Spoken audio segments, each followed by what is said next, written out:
नमस्कार। साइंस और इंजीनियरिंग विषयों में रुचि बनाने और विषय समझ को मजबूत बनाने के लिए शुरू किए गए श्रीदेवी क्लासेस यूट्यूब चैनल पर एक बार फिर आपका स्वागत है। हमारी प्लेलिस्ट बेसिक इलेक्ट्रिकल इंजीनियरिंग और क्लास 12th फिजिक्स में आज सब्जेक्ट इलेक्ट्रोस्टैटिक्स में जानते हैं पोटेंशियल ग्रेडियंट के बारे में और समझते हैं इसका इलेक्ट्रिक फील्ड इंटेंसिटी के साथ रिलेशन, और साथ ही में समझते हैं अलग अलग कॉन्फ़िगरेशन के लिए इक्विपोटेंशियल सरफेसेस कैसे होते हैं और उनकी प्रॉपर्टीज क्या होती है। शुरू करते हैं। ये बताना बेहतर रहेगा कि ये वीडियो भारतीय विद्यार्थियों के लिए द्विभाषी भाषा में बनाई जा रही है। शुरू में हम अंग्रेजी में विषय का वर्णन करते हैं और बाद में हिंदी में इसका दोहरान और समझाइश करते हैं। These videos are specially designed for Indian students. First we describe subject matter in English language and then the same is revised and explained in Hindi. Let's start. A charge in electrostatic field experience force, and in such force condition displacement of charge involve work done, and amount of work done in moving a unit positive charge from one position to another position in electrostatic field is called as potential difference, and elemental potential difference for elemental displacement is given by negative dot product of electric field intensity and displacement. Here this negative sign is significant as positive charge experience force in the direction of electric field, and bona fide positive work is done by external agency only when charge is moved against electric field. So this displacement is measured in the opposite direction of electric field, and here dl cos theta is this component of displacement just opposite to electric field, and since this displacement is measured opposite to direction of electric field, a negative sign is used. Now rate of change of potential with respect to displacement is minus e cos theta, and for different values of this theta angle between opposite direction of electric field and displacement, we have different value of rate of change of potential with respect to displacement, and maximum value of rate of change of potential with respect to displacement is known as potential gradient, and it occur when this theta is 0 or charge is moved just opposite to the direction of electric field. If this displacement is made in a direction making an angle theta equal to 90 degree from opposite direction of electric field or with the direction of electric field, then in that case cos 90 becomes 0 and amount of work done in moving charge in this electric field will be 0. So when there is no work done, there won't be any potential difference, and when change in potential is 0, the potential everywhere remains the same or constant. Now such positions where potential is the same is called equipotential surface. Let's understand properties of equipotential surface and equipotential surfaces for different charge configurations. विद्युत क्षेत्र तीव्रता में रखे हुए आवेश पे विद्युत बल अनुभव होते हैं और बल की इन स्थितियों में विस्थापन कार्य की आवश्यकता बनाता है। एकांक धनावेश को विद्युत क्षेत्र में एक स्थान से दूसरे स्थान तक चलाने में किए गए कार्य को विभवांतर कहते हैं, और एक विद्युत क्षेत्र में अल्प विस्थापन में किया गया अल्प एकांक आवेश के कार्य को अल्प विभवांतर कहते हैं, और अल्प विभवांतर को इस पीले हाईलाइट अनुसार विद्युत क्षेत्र तीव्रता और विस्थापन के डॉट प्रोडक्ट का नेगेशन कहते हैं। और यहाँ जब हमने ऋण चिन्ह लिया है तो विस्थापन का वो घटक उपयोग किया जाता है जो विद्युत बल या विद्युत क्षेत्र की दिशा के ठीक विपरीत दिशा में है, और ये विस्थापन क्योंकि विद्युत क्षेत्र तीव्रता की विपरीत दिशा में देखा गया है तो यहाँ गणनाओं में ऋण चिन्ह लगाया गया है, और ये इसलिए किया गया है क्योंकि हमें पता है एक धनावेश पर धनात्मक कार्य बाह्य कारक तभी करेगा जब उसे विद्युत बल के विपरीत विस्थापित किया जाए। अगर हम डीएल का पक्ष रूपांतरण करें तो विभव में दूरी के साथ परिवर्तन की जो दर है वो ग्रीन हाईलाइट अनुसार माइनस ई कॉस थीटा हो गई है, और अलग अलग विस्थापन की इस कोणीय स्थिति के अनुरूप विभव में दूरी के साथ परिवर्तन की दर के अलग अलग मान होंगे। अगर हम एक आवेश को विद्युत क्षेत्र तीव्रता के लंबवत चलाएं, थीटा अगर 90 डिग्री है तो हम देखेंगे कि दूरी के साथ विभव में किसी भी प्रकार के परिवर्तन नहीं होंगे, और विभव में दूरी के साथ अधिकतम धनात्मक परिवर्तन इस थीटा कोण के शून्य मान पर होगा जब हम आवेश को विद्युत क्षेत्र के ठीक विपरीत दिशा में चलाएं और cos 0 1 है तो हम पाते हैं कि विभव में विस्थापन के साथ अधिकतम परिवर्तन की दर विद्युत क्षेत्र तीव्रता का ऋणात्मक मान होगा जब आवेश का अल्प विस्थापन विद्युत क्षेत्र तीव्रता की दिशा के साथ 90 डिग्री का कोण बनाता है या विद्युत क्षेत्र की विपरीत दिशा से भी उसका कोण 90 डिग्री है। तो ऐसी स्थिति में cos 90 0 होने के कारण आवेश को चलाने में किसी भी प्रकार का कार्य नहीं होगा। तो एकांक आवेश को जब विद्युत क्षेत्र में एक स्थान से दूसरे स्थान तक चलाने में कार्य नहीं होगा, विद्युत क्षेत्र और विस्थापन में 90 डिग्री का कोण होगा, तो ऐसी स्थितियों में विभवांतर नहीं होगा और उन सभी विस्थापित स्थितियों पर विभव का मान एक समान नियत बना रहेगा। और ऐसी सतहों को जो विद्युत क्षेत्र के लंबवत एक समान विभव की आ रही हैं, उन्हें हम समविभव पृष्ठ कहते हैं। समविभव पृष्ठों में क्या अभिलक्षण है, क्या उनकी गुण है, अलग अलग आवेश वितरण के लिए समविभव पृष्ठ किस प्रकार के होते हैं, इन्हें समझते हैं। If these are directions of electric field at different positions and if a path is followed such that elemental displacement on that path always makes an angle 90 degree with electric field direction, then there won't be any work requirement in movement of charge along this surface, and such surface having identical potential everywhere is called as equipotential surface. So on an equipotential surface, electric field intensity or force lines are always normal to these surfaces, and at these surfaces for angle between electric field and displacement 90 degree, cos 90 is 0. So the amount of work done in moving a charge in electric field by any displacement with 90 degree angle is 0. Here this black line represent a surface of 50 volt identical potential, and on this red surface potential is everywhere 40 volt. So these two different equipotential surface never cut each other, because if they cut, then at cutting point normal to the surface represent two direction of electric field, and as per uniqueness theorem, one point at a time can't have two values of electric field intensities, since these two electric field intensities are not possible at this point. So two equipotential surface, though they are not parallel, will never cut each other. Now in electrostatics, conductor of any shape are always remains as equipotential surface. So internal electric field in a conductor body remains 0. There won't be any potential difference, and potential is everywhere the same on surface, inside or at central position. And in such conditions, since charge is a source of electric field, there is no internal electric field. There can't be any presence of internal net charge, and all charge have to remain only on the surface. And if this surface is symmetrical as given in this spherical conditions, then charge distribution will be uniform. So on conductor, internal electric field is 0. There is no potential difference. Potential is everywhere the same, and charge remains only on the outer surface. If conductor body is not symmetrical as shown by this peach shaped conductor body, then charge distribution on surface become non-uniform, and at sharp corners the amount of charge density or electric field intensity produced by that charge density would be higher as at this A position, and at flat surface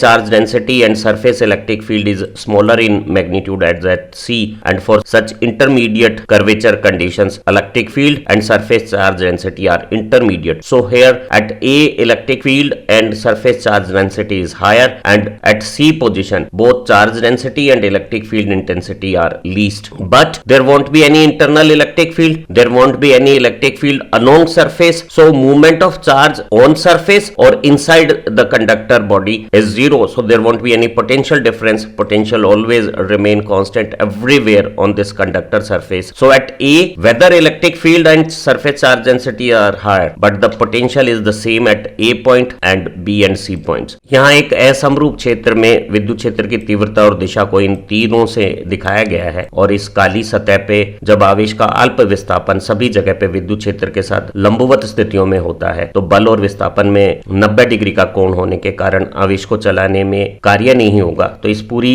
सतह पे विभवांतर नहीं होने से विभव एक समान रहेगा, और ऐसे पृष्ठ जहां विभव एक समान रहता है, जो विद्युत क्षेत्र की तीव्रता से लंबवत स्थितियां बनाए रखते हैं, उन्हें हम समविभव पृष्ठ कहते हैं। ऐसे समविभव पृष्ठ पर विद्युत क्षेत्र की तीव्रता या बल रेखाएं और सतह में परस्पर 90 डिग्री का कोण होने के कारण जो डॉट प्रोडक्ट में cos थीटा आता है उसका मान 0 हो जाएगा, और आवेश को विद्युत क्षेत्र में विस्थापन करने पर किया गया कार्य 0 होने से विभवांतर नहीं होगा और विभव एक समान रहेगा। समविभव तलों का एक महत्वपूर्ण गुण है, भले ही दो समविभव तल अलग अलग विभव मान के परस्पर समांतर ना हो, लेकिन वो एक दूसरे को कभी भी काटेंगे नहीं। यहाँ इस काली सतह पे सभी जगह विभव एक समान 50 वोल्ट है, और इस दूसरे लाल समविभव पृष्ठ पर विभव सभी स्थानों स्थानों पर 40 वोल्ट है और कल्पना करें कि वो एक जगह काट रहे हैं, तो कटान बिंदु पर खींचे गए लंब विद्युत क्षेत्र तीव्रता की दिशा बताएंगे और एक ही बिंदु के एक ही समय पे दो विद्युत क्षेत्र मान नहीं हो सकते हैं। अतः दो समविभव पृष्ठ भले ही वो समांतर ना हो एक दूसरे को कभी नहीं काटेंगे। फिर वैद्युतिकी में सभी चालक सतह चाहे उनकी कैसी भी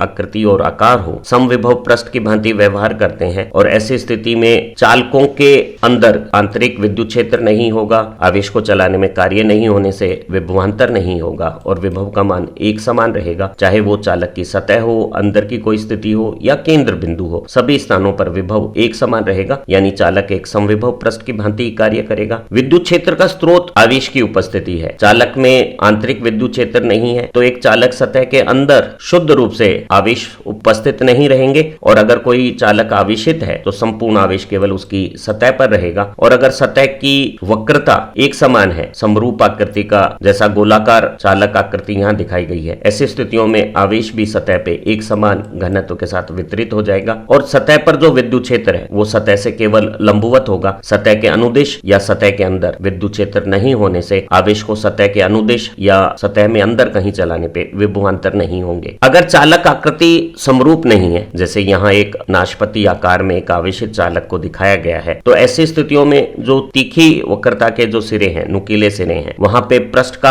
आवेश घनत्व और आवेश घनत्व से उत्पन्न विद्युत क्षेत्र तीव्रता के मान अधिक होंगे और जहां वक्रता कम है वहां विद्युत क्षेत्र की तीव्रता और पृष्ठ आवेश घनत्व के मान कम होंगे और जो मध्यमवर्ती स्थिति है वहां विद्युत क्षेत्र तीव्रता और सतह का जो पृष्ठ आवेश घनत्व है वो मध्यमवर्ती होगा। तो यहाँ इस नाशपति आकृति में तीखे किनारे वाले ए स्थिति पर पृष्ठ आवेश घनत्व और विद्युत क्षेत्र तीव्रता अधिक है और समतल कम वक्रता वाली स्थितियों पर जैसे सी बिंदु पर पृष्ठ आवेश घनत्व और विद्युत क्षेत्र की तीव्रता कम है। लेकिन संपूर्ण पृष्ठ पे विद्युत क्षेत्र पृष्ठ के लंबवत है, अंदर शुद्ध आवेश की अनुपस्थिति होने से किसी भी प्रकार का विद्युत क्षेत्र नहीं है, तो आवेश को सतह पर चलाने पर किसी भी प्रकार का कार्य या विभवांतर नहीं होगा और ऐसी स्थिति में ए बिंदु और सी बिंदु पे भले ही विद्युत क्षेत्र तीव्रता में अंतर है लेकिन विभव के मान एक समान होंगे। तो इस पूरे चालक पृष्ठ पे विभव सभी जगह समान होगा और पृष्ठ पे पृष्ठ आवेश घनत्व और विद्युत क्षेत्र की तीव्रता पृष्ठ की वक्रता के अनुसार तीक्ष्ण किनारों पर अधिक मान और समतल सतहों पर कम मान रखेगी। फॉर आइसोलेटेड पॉजिटिव चार्ज और आइसोलेटेड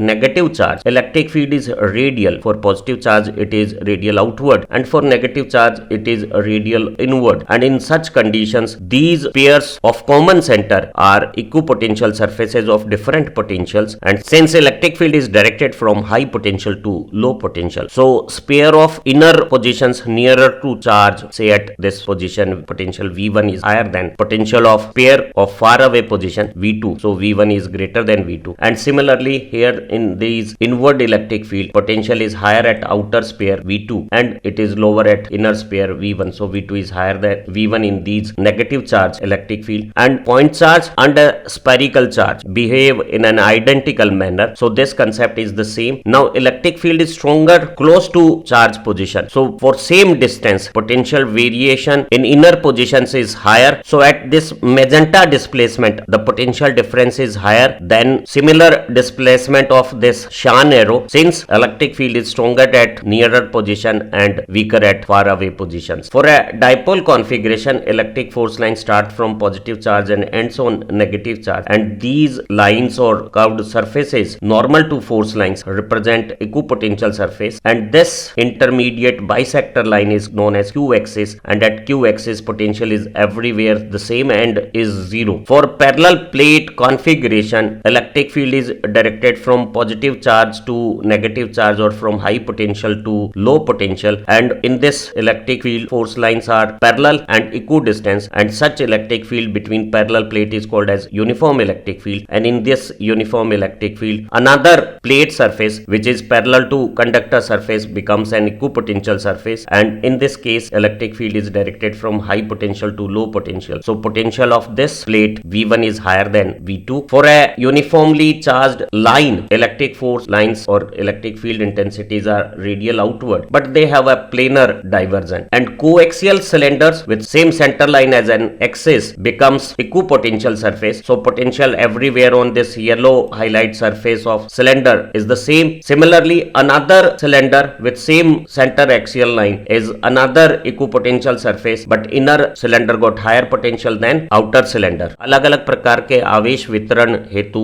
विद्युत क्षेत्र की बल रेखाएं, विद्युत क्षेत्र तीव्रता की दिशाएं और समविभव पृष्ठ को समझा जा सकता है। एकल धनावेश या एकल ऋणावेश के लिए विद्युत बल रेखाएं और विद्युत क्षेत्र की तीव्रताएं त्रिज्यीय होती हैं, लेकिन धनावेश के लिए त्रिज्या बाहर की ओर है और ऋणावेश के लिए ये त्रिज्या अंदर की ओर है। और ऐसी स्थिति में जो सकेंद्रीय गोले बनाए गए हैं वो इन बल रेखाओं के सदैव लंबवत होंगे या इन गोलाकार पृष्ठों के साथ विद्युत बल रेखाएं सदैव अभिलंब है। तो ऐसी स्थिति में ये जो गोलाकार पृष्ठ है वो समविभव पृष्ठ हो जाएंगे। और क्योंकि विद्युत क्षेत्र की तीव्रता उच्च विभव से निम्न विभव की तरफ होती है तो कम त्रिज्या का ये जो गोला है जैसे यहाँ V1 वो उच्च विभव पे होगा और दूर के जो गोले हैं वो कम विभव की स्थितियों पे होंगे। वहीं इस ऋण आवेश के विद्युत क्षेत्र में जब अंदर की तरफ त्रिज्या बल रेखाएं होंगी तो उच्च विभव की जो स्थितियां हैं वो बाह्य गोलों पे होंगी और आंतरिक गोले जो नजदीक आवेश के वो निम्न विभव की स्थितियां होंगी। यहाँ आवेश के समीप स्थितियों में विद्युत क्षेत्र की तीव्रता का मान अधिक है तो समान विस्थापन पर विभव में जो परिवर्तन होगा लाल तीर के अनुरूप वो अधिक मान का होगा। और दूर की स्थितियों में जब विद्युत क्षेत्र की तीव्रताओं के मान कम हो गए तो समान विस्थापन पे विभवांतर का जो मान है वो नीले तीर पे कम होगा। या हम ये भी कह सकते हैं कि समान विभवांतर के लिए मजबूत विद्युत क्षेत्र में हमें कम विस्थापन करना पड़ेगा और कमजोर विद्युत क्षेत्र तीव्रताओं में इस विस्थापन की मात्रा अधिक होगी। तो यहाँ लाल विस्थापन अधिक विद्युत क्षेत्र तीव्रता होने के कारण इस कम विद्युत क्षेत्र तीव्रता में जो अधिक मात्रा का नीली रेखा का विस्थापन है उसके बराबर विभवांतर रहता है। एक विद्युत द्विध्रुव में समान मान और विपरीत प्रवृत्ति के आवेश एक दृढ़ तंत्र के रूप में होते हैं और विद्युत बल रेखाएं धन आवेश से निकलकर ऋण आवेश पे समाप्त होती हैं और ये विद्युत बल रेखाएं त्रिज्या बाहर की तरफ न जाके ऋण आवेश की तरफ मुड़ती हुई इस तरह की प्रतीक होती हैं। और इन काली बल रेखाओं के अभिलंब ये जो लाल सतह बनाई गई हैं वो समविभव पृष्ठ हैं अलग अलग विभव मान के। और आप देख रहे हैं कि इनमें अंडाकार आकृतियां बनाने की प्रवृत्ति है, लेकिन इन दोनों आवेशों के समविभाजक यहाँ पर ये एक समतल पृष्ठ बन गया है जहाँ विभव का मान 0 है और ये और दूसरे ये ऐसे अंडाकार पृष्ठ समविभव पृष्ठ प्रदर्शित हैं। अगर विद्युत क्षेत्र दो समतल आवेशित प्लेटों के बीच में बनाया गया है जो परस्पर समांतर हैं तो विद्युत क्षेत्र की दिशा धन आवेशित प्लेट से ऋण आवेशित प्लेट की तरफ होगी। और ऐसे विद्युत क्षेत्र को जो समांतर प्लेटों के बीच में बनता है उसे हम समरूप विद्युत क्षेत्र कहते हैं और वो बराबर दूरी पर समांतर बल रेखाओं द्वारा प्रदर्शित होता है। और इस विद्युत क्षेत्र में कोई भी दूसरा समतल पृष्ठ जो इन आवेशित प्लेटों के समांतर है समविभव पृष्ठ होगा। और क्योंकि विद्युत क्षेत्र उच्च विभव से निम्न विभव की तरफ है तो V1 विभव का मान अधिक होगा और V2 पृष्ठ के विभव का मान कम होगा। लेकिन यहाँ समान विभवांतर के लिए दूरियां सभी जगहों पर समान होगी क्योंकि विद्युत क्षेत्र समरूप है। अगर एक समान रूप से आवेशित रेखीय आवेश हो तो इसका विद्युत क्षेत्र है वो त्रिज्या बाहर की तरफ एक समतल में वितरित होता हुआ होगा। वो त्रिमीय बिंदु आवेश के वितरण की भांति ही ना होके एक समतल में त्रिज्या बाहर की तरफ वितरित हो रहा है। और ऐसी स्थितियों में इस केंद्र रेखा को अक्ष मानते हुए जो बेलनाकार पृष्ठ होंगे जैसे ये पीली बेलन का पृष्ठ है या हरा बेलनाकार पृष्ठ है वो समविभव तल होंगे क्योंकि विद्युत क्षेत्र की दिशा उच्च विभव से निम्न विभव की तरफ है। तो ये जो पीला बेलनाकार पृष्ठ है वो उच्च विभव पे होगा और हरा बेलनाकार पृष्ठ निम्न विभव पर होगा। ये विद्युत क्षेत्र भी असमरूप है तो नजदीक की स्थितियों में जहां विद्युत क्षेत्र की तीव्रता अधिक है समान दूरी पे विभवांतर अधिक होगा या समान विभवांतर के लिए विस्थापन की आवश्यकता कम होगी। उम्मीद है इस सूचनाप्रद और ज्ञानवर्धक लर्निंग वीडियो से स्थिर वैद्युतिकी में समविभव पृष्ठों की क्या अभिलक्षण होते हैं और विशिष्ट परिस्थितियों में समविभव पृष्ठ किस तरह के बनाए जाते हैं आपको अच्छी तरह से समझ में आ गए होंगे। जब हम गॉस के नियम की एप्लीकेशंस पढ़ेंगे तो इन समविभव पृष्ठ की जो अभिलक्षण है इनका उपयोग गॉसियन पृष्ठ पर किया जाएगा और आपको विषय की और बेहतर समझ बनेगी। फिर मिलते हैं एक नई लर्निंग वीडियो के साथ। Thank you very much.